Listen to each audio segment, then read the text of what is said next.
রাধে রাধে বন্ধুরা, আরও একটি নতুন ব্লগে তোমাদের সবাইকে জানাই স্বাগত। তো দেখো, আমি এখানে কিন্তু মোটামুটি রেডি হয়ে নিয়ে বেরিয়ে পড়েছি, কারণ আমাদের বাড়ির সকলের আজকে নেমন্তন্ন রয়েছে। নেমন্তন্ন বলাটা ভুল হবে, বলা চলে মায়ের পুজোতে আমরা যাচ্ছি। টোটোয় করে 15 মিনিটের মধ্যে পৌঁছে গেলাম আমাদের গন্তব্যে।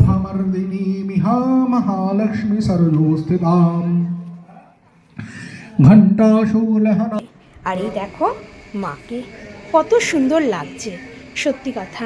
এই রকম জবা ফুলের মালা দিয়ে সুসজ্জিতা মাকে অপরূপ দেখতে লাগে।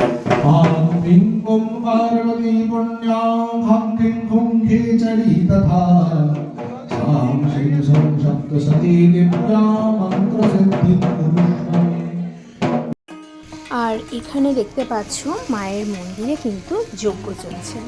তো যজ্ঞ দেখতে কিন্তু আমার ভীষণ ভালো লাগে। আমাদের নিজেদের বাড়িতে যখন কালী পূজায় যজ্ঞ হয়, আমি কিন্তু সেটাও দেখি, আমার খুব ভালো লাগে যজ্ঞ দেখতে। তো এখানেও বসে আমি দেখছিলাম। তো দেখো, সমস্ত ফল দেওয়া হচ্ছে এর মধ্যে।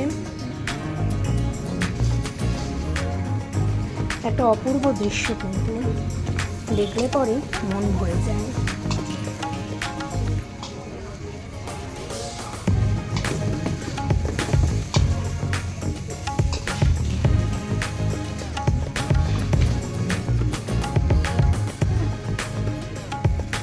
অনেকক্ষণ ধরে যজ্ঞ দেখলাম।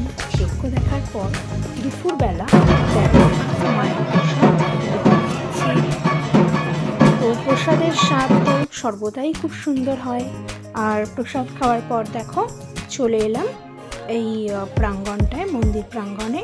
এইখানে দেখো প্রচুর চেয়ার পাতা রয়েছে, আর এখানে গানের জন্য সমস্ত মিউজিশিয়ানরা, সিঙ্গার উঠেছে।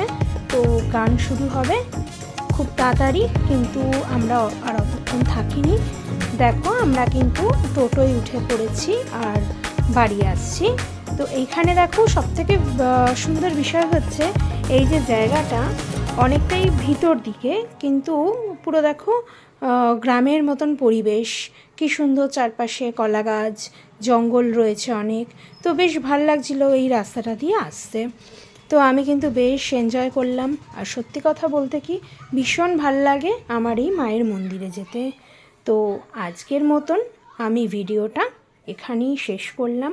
সবাই খুব ভালো থেকো, সুস্থ থেকো।